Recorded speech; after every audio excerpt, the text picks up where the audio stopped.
آپ ہادیہ ای میگزین مضمون کی آڈیو ریڈ آؤٹ سماعت کر رہے ہیں۔ سامعین السلام علیکم ورحمۃ اللہ وبرکاتہ۔ میں ادیبہ مسکان ہادیہ کا شمارہ فروری 2023 کے مضمون کی آڈیو پروگرام میں آپ کا استقبال کرتی ہوں۔ آئیے ہم اس کا آغاز ہادیہ کی زمرہ اولاد کا مستقبل آپ کے ہاتھ سے کرتے ہیں، جس کا عنوان ہے بہن بھائیوں کے بچپن کے جھگڑے، سبلنگ ریویلری، اور اس کی رائٹر ڈاکٹر خان مبشرہ فردوس ہیں، قسط 2۔ دراصل یہ بہن بھائیوں کے طویل مدتی تعلقات پر منفی اثرات مرتب کرتے ہیں۔ کلیمسن یونیورسٹی کے محققین کی طرف سے گزشتہ ستمبر میں شائع ہونے والی ایک تحقیق میں 75% شرکاء نے بہن بھائی کی طرف سے دشمنی کی اور 85% نے بہن بھائی کو دھونس دینے کی اطلاع دی۔ جیسا کہ یہ اعداد و شمار بتاتے ہیں کہ بہن بھائیوں کی غنڈہ گردی بہت مشکل ہے کہ بچپن میں پیدا ہو اور وقت کے ساتھ نہ بڑھے، اور یقین رکھیں کوئی بھی بہن بھائی کے غیر صحت مند رشتے سے متاثر نہیں ہوتا۔ والدین سب سے زیادہ تکلیف اٹھاتے ہیں، وہ اپنے بچوں کے درمیان غیر ہم آہنگ ماحول میں پھنس جاتے ہیں۔ اگر آپ کے گھر میں بچوں کے درمیان ہلکی پھلکی رنجش بھی ہے تو اسے بروقت درست کرنا زیادہ اہم کام ہے۔ درست کرنے کی تدبیر زیادتی کرنے والے بچے کو ڈرانا یا خاموش کرنا ہرگز نہیں ہے۔ رویے کو درست کرنے کے لیے آپ کو کچھ اصول وضع کرنے ہوں گے۔ صلح جو والدین ابتدا ہی سے اس کا خیال رکھتے ہیں اور بچوں کے اندر باہمی محبت پیدا کرنے میں کامیاب ہو جاتے ہیں۔ اس کے علاوہ نفسیاتی مسائل بھی بچوں کی دشمنی کا سبب بنتے ہیں۔ اس میں شامل تمام بچوں پر اثر پڑ سکتا ہے۔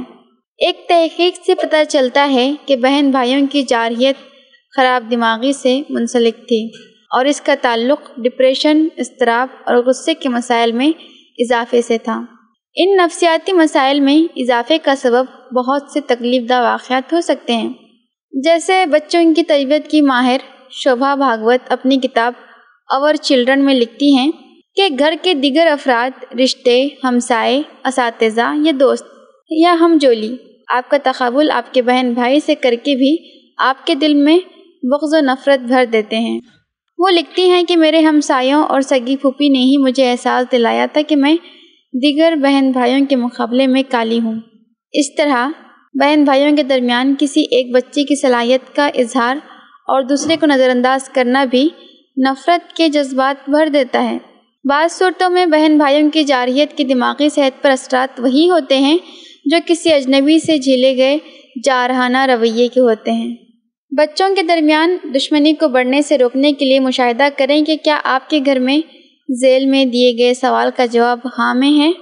دو بہنوں یا دو بھائیوں میں اور بہن بھائی میں طول پکڑی ہوئی دشمنیوں پر تحقیق کی گئی، جس میں اپنے دشمنی کے بچپن کے موقعوں کا اظہار کرتے ہوئے انہوں نے بتایا، جب میں نے 3 سال پہلے ایک جیسے جڑواں بچوں میل اور مارو کا انٹرویو کیا تھا، اس وقت کے 27 سالہ بچوں نے لڑکپن میں بھائی بھائی کے درمیان چلی گئی چالوں کے بارے میں تفصیل سے بتایا کہ کس طرح کھلونے پر لڑتے ہوئے ان دونوں کے درمیان ہاتھا پائی ہوئی تھی۔ مارول کو والدین سے ملنے والی توجہ اور صلاحیتوں کی تعریف نے اسے حسد کا شکار بنا دیا تھا۔ اسی طرح بیل اور کیتھلین بھائی بہن ہیں۔ وہ ذکر کرتے ہیں کہ ہمارے ہمسائے اور رشتہ داروں نے کیتھلین کے سنہری بالوں کی تعریف اور میری ناک کا مذاق بنا کر میرے دل میں بہن کے لیے دشمنی کے جذبات پیدا کر دیے۔ ان مثالوں کا مقصد یہی ہے کہ اس طرح کے کوتاہیاں ہمارے معاشرے میں بھی بہن بھائی کی دشمنی کا سبب بنتی ہیں۔ دو بہنوں کے درمیان بچپن کی دشمنی بھی مشہور ہے۔ مشاہدہ کیجئے کہ آپ کے گھر میں بچے ایک دوسرے سے ہاتھا پائی کرتے ہیں، ایک دوسرے کے بال نوچنے اور چھڑانے کی شکایتیں آپ تک آتی ہیں، میری چیز تمہاری چیز کی تکرار جاری رہتی ہے۔ کیا کوئی بچہ گھر سے اپنی رکھی ہوئی چیز کے ٹوٹ جانے یا گم ہونے کی شکایت کرتا ہے؟ کیا گروہی کھیل میں کسی ایک بچے کو کھیل میں شامل نہ کرنے کی شکایت آتی ہے؟ کیا کھیل کی اسکیم کو کوئی ایک بچہ بگاڑ دیتا ہے؟ کیا کسی بچے کی کامیابی کی خوشی میں دوسرے بچے شامل ہونے کے بجائے ناگوار تاثر پیش کرتے ہیں؟ اگر یہ شکایتیں ہیں یا ان میں سے کوئی ایک شکایت بھی آپ کے بچوں کے درمیان ہے تو آپ مستعد ہو جائیں۔ اس کے تدارک کے لیے ذیل میں تجربات اور تحقیقات پر مبنی کچھ اصول بیان کیے جا رہے ہیں۔ اولاد کے درمیان توازن۔ اگر بچوں کے درمیان تنازع وقتی طور پر لڑائی سلجھانا اس مسئلے کا حل نہیں ہے، آپ کو مستقل دوستی کروانے کی ضرورت ہے۔ یاد رہے، گھر بچوں کی پناہ گاہ ہے، گھر ہی میں بچے کی شخصیت سنورتی ہے۔ والدین کے بعد سب سے زیادہ بہن بھائی کے درمیان بچے پرورش پاتے ہیں۔ سب سے مضبوط رشتہ بہن بھائی کا ہے۔ اگر ان میں باہم تعاون کا مزاج ہو، یہ ایک دوسرے کے لیے مضبوط سہارا بن سکتے ہیں۔ اسٹون اپنے ریسرچ میں یہ بات کہتی ہیں کہ والدین اپنے بچوں کے درمیان کی لڑائی کو بچپن کی نادانی سمجھ کر معمول کی بات سمجھتے ہوں تو سمجھ لیجئے کہ یہ مستقبل میں ایک دوسرے کا مضبوط سہارا نہیں بنیں گے، کیونکہ یہ چپخلش ان کو ایک دوسرے کے جذبات سے بے نیاز اور خود غرض بنا دیتی ہے۔ حالانکہ خونی رشتے ہونے کی وجہ سے وہ ایک دوسرے کے لیے تڑپتے ہیں، لیکن بچپن کے سنہری لمحات بری یاد کی طرح ذہن میں چسپاں یادداشت بن کر بدلے کی جذبات پیدا کرتی ہیں، اور وہ ایک دوسرے کی مدد کے لیے حد سے گزرنے کے بجائے ان یادوں کی وجہ سے اچھے ہمدرد نہیں بن پاتے۔ یہ اصول قرآن سے بھی ماخوذ ہے کہ والدین بچوں میں توازن پیدا کرنے کی کوشش کر سکتے ہیں۔ یوسف علیہ السلام کے واقعے میں بھی آپ غور کریں تو محسوس ہوگا کہ یعقوب علیہ السلام نے اپنے بیٹے یوسف سے کہا تھا کہ بیٹا، اپنے خواب کا ذکر اپنے بھائی سے نہ کرنا، شیطان انسان کا کھلا دشمن ہے۔ کبھی کبھی بچوں کے درمیان باصلاحیت بچے اور اس بچے پر اللہ کی عنایت کا والدین کو احساس ہو جاتا ہے، تاہم حکمت یہ ہے کہ دیگر بچوں کے درمیان والدین توازن پیدا کرنے کے لیے نمایاں کر کے صرف ایک کی خوبیوں کا ہر ایک کے سامنے ذکر نہ کریں، اور ذکر کرنا اگر ناگزیر ہو تو دونوں کی جداگانہ خوبیوں کا ذکر کریں۔ کسی ایک کی جانب آپ کا زیادہ جھکاؤ نہ ہو، اگر جھکاؤ کا شائبہ بھی ہو تو سمجھ لیں کہ یہ چیز دیگر بہن بھائیوں کے درمیان حسد کا پیش خیمہ بن سکتی ہے۔ انفرادی توجہ۔ شروع سے ہی والدین کو عادت بنانی چاہیے کہ وہ فرداً بچوں کو وقت دیں، ان سے ان کے مسائل پوچھیں، ان کے تعلیمی مسائل، ان کے انفرادی مسائل اور بہن بھائی سے ان کا تعلق معلوم کریں۔ اسکول میں کون دوست ہیں، دوستوں سے متعلق ان کی رائے جانیں، دوست کی فیملی اور اس کے تئیں بچے کی رائے معلوم کریں، اساتذہ سے متعلق گفتگو کریں، سبجیکٹ کی دشواری سے متعلق بات کریں۔ بہن بھائی اگر ان درجات سے گزر چکے ہوں تو ان سے تعاون لینے کی بابت مشورہ دیں۔ انہیں باتوں میں اصول سکھائیں کہ آپ ایک دوسرے کا احترام کریں۔ کبھی کبھی بچوں سے گفتگو کے دوران آپ ان کے مسائل پر رد عمل پیش کیا کریں۔ آپ کو اگر یہ آسان نہیں لگتا تو اس صورت میں کسی ماہر نفسیات سے آپ گفتگو کریں، اس کا حل نکالنے کی کوشش کریں۔ والد اور والدہ کی جانب سے پرسنل گفتگو کا وقت ہر دو کو دیا جانا چاہیے۔ احساس اجاگر کریں۔ خونی رشتہ ہی سب سے پائیدار اور دیر پا ساتھ نبھانے والا رشتہ ہے۔ رحمی رشتوں کی قرآن نے بڑی اہمیت بیان کی ہے۔ سمجھانے کا بہترین طریقہ یہ ہے کہ خالہ، ماموں، تایا، چچا، پھوپھی کے رشتوں کو بہت احترام دیں۔ یاد رکھیں، والدین اپنے خونی رشتوں کی برائی کرتے ہوں اور انہیں توقع ہو کہ ان کے بچے آپس میں نہ لڑیں، یہ بڑی بے عملی ہوگی۔ اعتدال کے ساتھ اپنے رشتوں کو اہمیت دیں۔ اپنے بہن بھائیوں کے رشتوں کو اولاد پر ترجیح دینا اور اعتدال کا دامن چھوڑنا بھی بچوں کو متنفر بناتا ہے۔ رشتوں کا احترام کرنا سکھائیں۔ اپنی زکوٰۃ و صدقات میں غریب رشتہ داروں کی ترجیح سکھائیں۔ انہیں یہ بھی سکھائیں کہ بہن بھائی دراصل آپ کا شجرہ ہیں، خاندان کا حصہ ہیں۔ ایسے واقعات سنائیں جہاں بہن بھائی کی غلطیوں کو معاف کیا جاتا ہے، کوتاہی سے درگزر کیا جاتا ہے۔ لوگ حضرت یوسف علیہ السلام کے بھائیوں کا کنویں میں ڈال دینا سنا دیتے ہیں، تاہم یوسف علیہ السلام کا بھائیوں کو معاف کر دینا بھول جاتے ہیں۔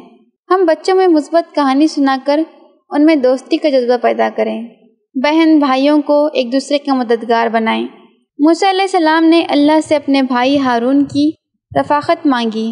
اس میں نشانی ہے کہ خونی رشتہ اس کام کے لیے انہیں معتبر لگا تھا۔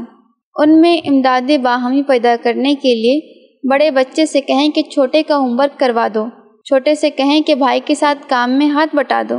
یاد رہے، بچوں کی تقسیم کار میں صنفی تفریق کا شائبہ بھی نہ ہو۔ بیٹی سے بیٹوں کے کام کروائے گئے اور بیٹوں کو آزادی دی جائے تو یہ بھی تربیت کا غیر حکیمانہ اصول ہوگا، جس کا رد عمل دشمنی بن سکتا ہے۔ بہن بھائیوں کے درمیان صحت مند رابطے کی حوصلہ افزائی کریں۔ اگر ان میں اختلاف ہے تو انہیں صحت مند طریقے سے دلائل کی بنیاد پر ایک دوسرے کو منانے کی اجازت دیں۔ انہیں سکھائیں کہ گفت و شنید اور سمجھوتہ کیسے کریں۔ آپ کو پہلے تو اصول قائم کرنے میں ان کی مدد کرنی پڑ سکتی ہے، لیکن ایک بار جب وہ اسے خود کرنے کے قابل ہو جائیں تو آپ درمیان سے ہٹ جائیں۔ مشاورت کا ماحول بنائیں۔ جوں بچے بڑے ہوں ان کے درمیان ایک دوسرے کے معاملات میں مشاورت کا ماحول بنائیں۔ جیسے بچہ آپ سے اجازت مانگے کہ اسکول میں پکنک ٹرپ پر جانا چاہتا ہے یا فلاں کورس کرنا چاہتا ہے، فلاں کوچنگ لینا چاہتا ہے، آپ کہیں کہ اپنے بڑے بھائی یا بہن سے مشاورت کر لو۔ مشاورت کی عادت ڈالنا اور مشاورت کے اصول قرآنی انداز میں سکھانا مسئلے کا بہترین حل ہے۔ اصول وضع کریں۔ چونکہ تربیت میں اصول وضع کرنا بے حد اہم ہے، جیسے ایک دوسرے کو احترام کے ساتھ پکارا جائے، تو کہنے کے بجائے آپ کہیں، ایک دوسرے کی چیز کو بغیر اجازت ہاتھ نہ لگائیں، ایک دوسرے کی پرائیویسی کا احترام کریں، جب بالغ ہو جائیں ایک دوسرے کی نگاہ کی پاکیزگی، ایک دوسرے کے غیاب میں ذکر کریں کہ ہمسائے نے بتایا آپ کے بچے راہ چلتے ہوئے نگاہ جھکا کر چلتے ہیں، ہم نے اللہ کا شکر ادا کیا۔ امتحان میں نقل نہ کرنے کا اصول، بے حیائی اور فحش کو نہ دیکھنے اور سننے کا اصول، کسی کی بات کو کاٹ کر بات نہ کرنے کا اصول، معاف کر دینے کا اصول۔ اصول بنانے کا فائدہ یہ ہوتا ہے کہ بچے ایک دوسرے کے نگران بن جاتے ہیں۔ اصول وضع کرنے کے بجائے والدین کے عمل کرنے سے اصول خود نافذ ہوتے ہیں۔ اللہ نے تقسیم وراثت کے اصول بیان کر کے واضح کیا کہ اصول بہن بھائیوں کے درمیان تنازع کو ختم کر کے صحت مند تعلق کے لیے ضروری ہے۔ بچے کی نشوونما کے لیے بہن بھائی ضروری ہیں۔ ایک صحت مند بہن بھائی کے رشتے کے فوائد زندگی بھر چل سکتے ہیں۔ سالوں کے دوران وہ معاون دوست بن سکتے ہیں۔ اس کے علاوہ آپ کے والدین کے علاوہ آپ کو آپ کے بھائی یا بہن سے بہتر اور کون جانتا ہے؟ اللہ سے اپنے بچوں کے صحت مند رشتوں اور مضبوطی کے لیے دعا کرتے رہیں۔ ہادیہ مضمون کی آڈیو سماعت کرنے کے لیے شکریہ۔